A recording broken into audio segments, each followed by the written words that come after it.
Hello viewers, welcome to Compete IQ, your gateway to exam success. आज हम करेंगे top 25 GK/GS MCQ previous year questions का practice set, जिसमें हमने most repeated questions को include किया है। ये सेशन आप लोगों को सभी गवर्नमेंट एग्जामिनेशन में हेल्पफुल होने वाला है, तो वीडियो को एंड तक ज़रूर देखिए। And let's begin. Which of the following Indus Valley site is now located in Pakistan? कौन सा फॉलोइंग ऑप्शंस में से इंडस वैली साइट पाकिस्तान में लोकेटेड है? Then Harappa is located in Pakistan, present day Punjab Pakistan में जो है वो हड़प्पा साइट लोकेटेड है, जिसमें से इनमें से लोथल जो है वो गुजरात में लोकेटेड है, कालीबंगन राजस्थान में लोकेटेड है, आलमगीरपुर कहाँ पे लोकेटेड है, इंडिया के कौन से स्टेट में, ये आपका होमवर्क है। एंड लोथल में से एक और इम्पॉर्टेंट पॉइंट है, which was the port city of Indus valley civilization, then Lothal. And Lothal अगर ऑप्शन में ना रहे तो सुक्ता जंडोर। कालीबंगन से इंपॉर्टेंट फीचर है, यहाँ पे बैंगल्स पाए जाते थे एंड आपका प्लाव भी मिला है, प्लाव जो जुते हुए खेत वो भी मिला है। ये पॉइंट्स आप लोग याद रखिए, ये सब इंपॉर्टेंट है। एंड हड़प्पा से एक इम्पॉर्टेंट जो फीचर पाया गया हुआ है red male torso. Red male torso कहाँ पे फाइंड किया था? देन हड़प्पा। ये पॉइंट्स आप लोग याद रखिए, पूछा जाता है। एंड प्रेजेंट डे पाकिस्तान में कौन सा फॉलोइंग ऑप्शंस में से हड़प्पा साइट लोकेटेड है? या तो फिर Indus valley site, then correct answer is Harappa. Satwik Sairaj and Chirag Shetty is associated with. Satwik Sairaj Rankireddy and Chirag Shetty जो हैं, ये दोनों बहुत ही फेमस डुओ प्लेयर्स है ऑफ बैडमिंटन। इन्होंने ऑलमोस्ट 2023 के जितने मेडल्स हैं सब कुछ इन्होंने ही जीता था। आप जितने भी दोहा गोल्ड, डायमंड लीग हो, चाहे कोई भी बैडमिंटन के हो, इन दोनों का जो डुओ जाता है, इनका टीम मिक्स्ड में ये लोग हमेशा जीतते ही जीतते हैं। तो ये लोग बहुत ही ज़्यादा न्यूज़ में थे, इसलिए आप लोग याद रखिए Satwik Sairaj Rankireddy and Chirag Shetty is associated with badminton. The classical dance style of Bharatanatyam belongs to the state of. Bharatanatyam किस स्टेट के साथ एसोसिएटेड है? Then Bharatanatyam is the classical dance of the state of Tamil Nadu. And Bharatanatyam is the oldest classical dance of India. Bharatanatyam कहाँ पे mention किया गया था? The नाट्य शास्त्र रिटन बाय भरत मुनि, यहाँ पे भरतनाट्यम का मेंशन था। एंड किस स्टेट का डांस फॉर्म है? देन तमिलनाडु का। तो करेक्ट आंसर इज तमिलनाडु। इन्हीं में से एक और स्टेट का जो है क्लासिकल डांस वो है सत्रिय। सत्रिय डांस किस स्टेट का है? Then Sattriya dance is of Assam, ये भी इंडिया का क्लासिकल डांस है। कर्नाटका से पूछा जाता है Yakshagana. Yakshagana is a folk dance. Rajasthan से Kalbelia is a folk dance. ये पॉइंट्स आप लोग याद रखिए। इस क्वेश्चन का करेक्ट आंसर है Tamil Nadu. Which of the following peninsular rivers of India is a west flowing river? Following options में से जो वेस्ट फ्लोइंग रिवर है वो है नर्मदा। बाकी कावेरी, गोदावरी एंड कृष्णा ये सब बे ऑफ बंगाल में जाके डिपॉजिट होते हैं, तो इन सब ईस्ट फ्लोइंग रिवर है। वेस्ट फ्लोइंग रिवर कौन से हैं हम लोग एक बार देख लेते हैं। ये देखिए, आप लोग वेस्ट फ्लोइंग रिवर देख सकते हैं पिक्चर में। जो हमारे वेस्ट फ्लोइंग रिवर्स है जो जाके अरेबियन सी में डिपॉजिट होते हैं या तो फिर पोर होते हैं, वो है लूनी, भद्रा, शबरमती, शेत्रुंजी, नर्मदा, धाधर, तापी, वैतरना, मंडोवी, जुआरी, काली नदी, शरावती, भरतपुरजा, पेरियार, पंबा। ये सब जो इम्पोर्टेंट है आप लोग याद रखिए, ये सब वेस्ट फ्लोइंग रिवर्स है, एग्जाम से पूछे जाते हैं। बाकी इस क्वेश्चन का करेक्ट आंसर है नर्मदा। जो वेस्ट फ्लोइंग रिवर है फॉलोइंग ऑप्शंस में से करेक्ट आंसर इज नर्मदा।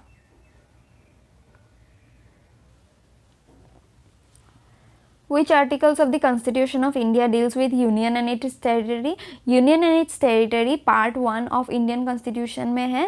जो आर्टिकल 1 से 4 है वो यूनियन एंड इट्स टेरिटरी से डील करता है। आर्टिकल 5 to 11 सिटीजनशिप से डील करता है। सिटीजनशिप 5 to 11 में मैंशनड है। Article 12 to 35 is for fundamental rights and 36 to 51 जो है वो है DPSP। ये सभी पॉइंट्स आप लोग याद रखिए, पूछा जाता है। फंडामेंटल राइट्स पार्ट 3 में है, सिटीजनशिप पार्ट 2 में है, DPSP पार्ट 4 में है एंड आर्टिकल्स ये सब आप लोग इंपॉर्टेंट है, याद रखिए। इन फॉलोइंग ऑप्शंस में से करेक्ट आंसर है union and territory is mentioned in article 1 to 4 of part 1 of Indian constitution. The great Indian novel is a satirical novel bye. The great Indian novel जो है ये बहुत ही famous novel है of Shashi Tharoor. आप लोग याद रखिए, बहुत ही फेमस राइटर है, कांग्रेस के MP है शशि थरूर। एंड इनका राइटिंग्स बहुत ज़्यादा पूछा जाता है एग्जाम्स में, तो correct answer is Shashi Tharoor. What is the systematic name of a colorless gas with a faint ethereal odor called acetylene, widely used for welding? Welding में एक गैस यूज़ होता है जिसमें एथेरल ऑडर होता है, स्मेल होता है बहुत ही ज़्यादा कड़वा वाला, जिस गैस का कलर नहीं होता। वो कौन सा है फॉलोइंग ऑप्शंस में से? सब में इथेन प्रेजेंट है तो आप ऑप्शन एलिमिनेट नहीं कर सकते। एथेरल ऑडर वाला वेल्डिंग में यूज़ करने वाला गैस जो है वो है इथाइन, तो correct answer is ethyne. Identify the correct pair of noble and it's writer. Following options में से जो करेक्ट पेयर है नोबल का वो है seven summers written by Mulk Raj Anand. बाकी अ सुइटेबल बॉय किसने लिखा था? देन विक्रम सेठ का है।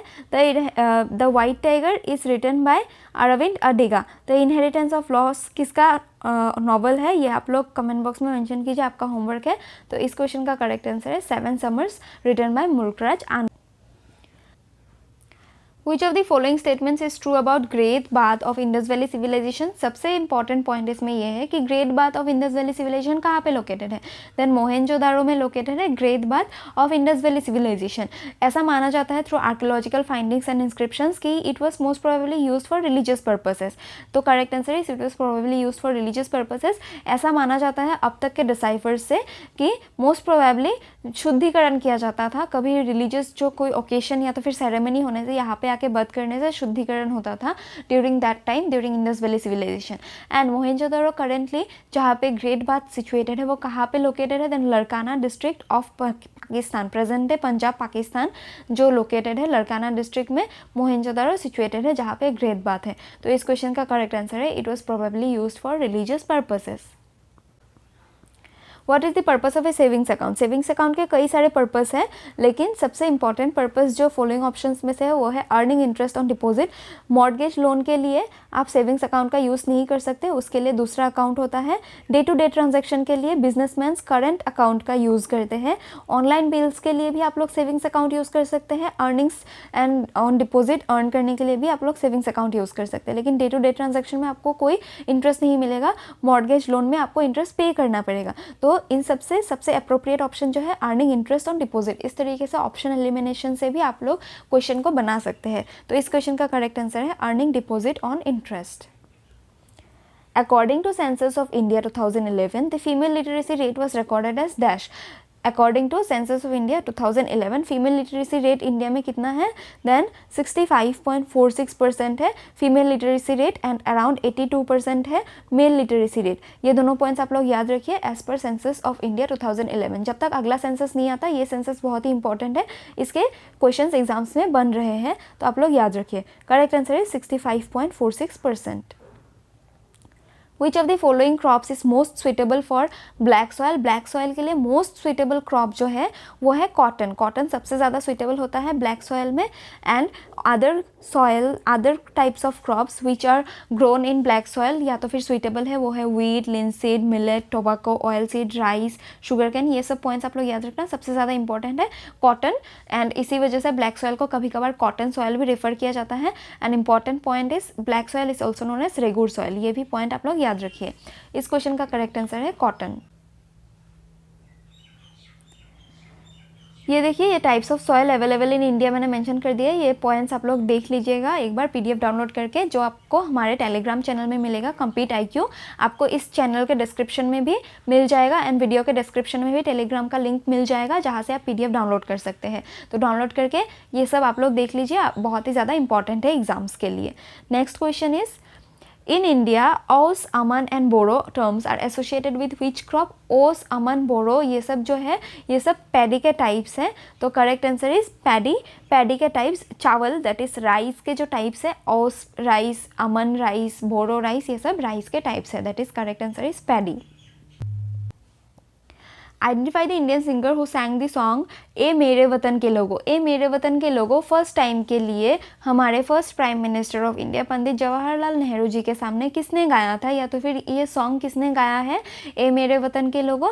Then Lata Mangeshkar is the singer of the song ए मेरे वतन के लोगों। ये सब आप लोग याद रखिए, बहुत ही इंपॉर्टेंट क्वेश्चन है, बनते हैं एग्जाम्स में। तो correct answer is Lata Mangeshkar. Which regulatory body in India is responsible for overseeing and regulating microfinance institution? Microfinance institution को कौन देखता है? अगर यहाँ पे रीजनल रूरल बैंक दे देता तो आप लोग फंस जाते एंड ऑप्शंस रॉन्ग टिक कर सकते थे।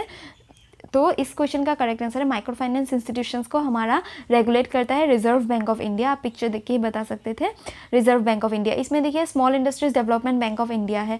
सब बहुत लोग सोचेंगे माइक्रो फाइनेंस इंस्टीट्यूशन है तो सिड भी रेगुलेट करेगा, बट ऐसा नहीं है। आप लोग याद रखिए, correct answer is reserve bank of India regulates micro finance institutions of India.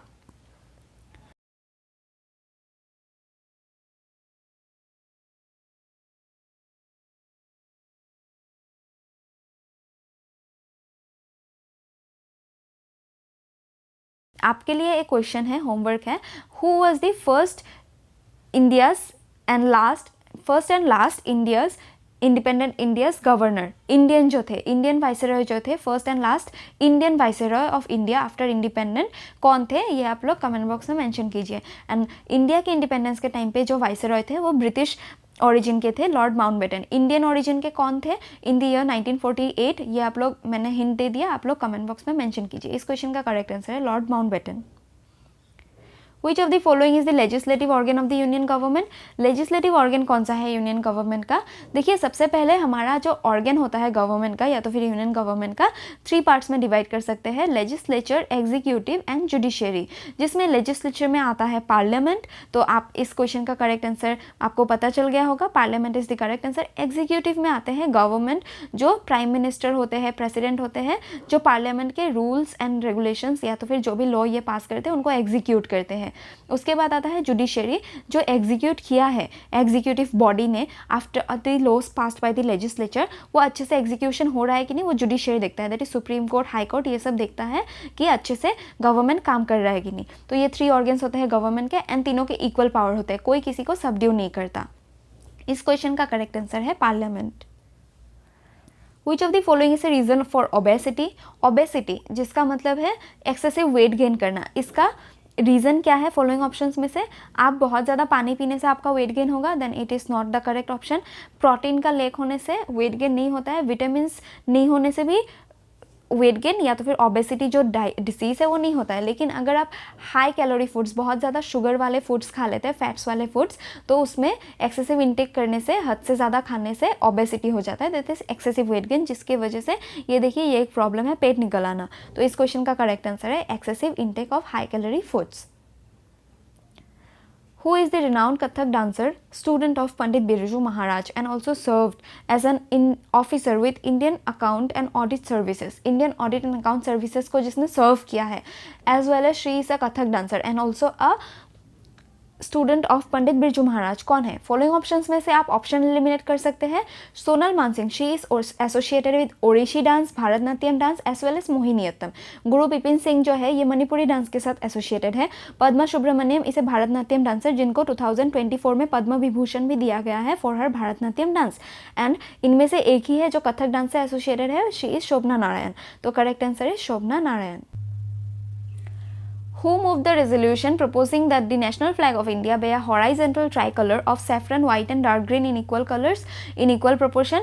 saffron, white and dark green in equal proportion में जो हमारा नेशनल फ्लैग करेंटली हम देखते हैं, जो झंडा है हमारा, उसका रेजोल्यूशन किसने पास किया था? Then Jawaharlal Nehru passed the resolution that our national flag will be a horizontal tricolour, जिसमें इक्वल प्रोपोर्शन रहेगा of saffron, white and dark green colour. And national flag design किसने किया था? देन पिंगली वेंकैया ने डिज़ाइन किया था हमारा नेशनल फ्लैग। ये भी क्वेश्चन पूछा जाता है एग्जाम्स में, जिसमें सैफरन कलर जो है वो टाइगर का, जो टाइगर है हमारा नेशनल एनिमल, उसको इंडिकेट करता है, उसको शोकेस करता है हमारा करेज। वाइट जो है वो पीस एंड ट्रैंक्विलिटी, शांत एंड कैम को इंडिकेट करता है। एंड डार्क ग्रीन कलर जो एग्रीकल्चर एंड फॉरेस्ट कवर है इंडिया को, उसको रिप्रेजेंट करता है। ये पॉइंट्स आप लोग याद रखिए, एग्जाम्स में बनता है क्वेश्चन। इस क्वेश्चन का करेक्ट आंसर है Jawaharlal Nehru. In which of the following state was the first जनजातीय खेल महोत्सव हेल्ड? फर्स्ट जनजातीय खेल महोत्सव जो है ये ओडिशा में हेल्ड किया गया था, इन भुवनेश्वर, ओडिशा। तो करेक्ट आंसर इज ओडिशा।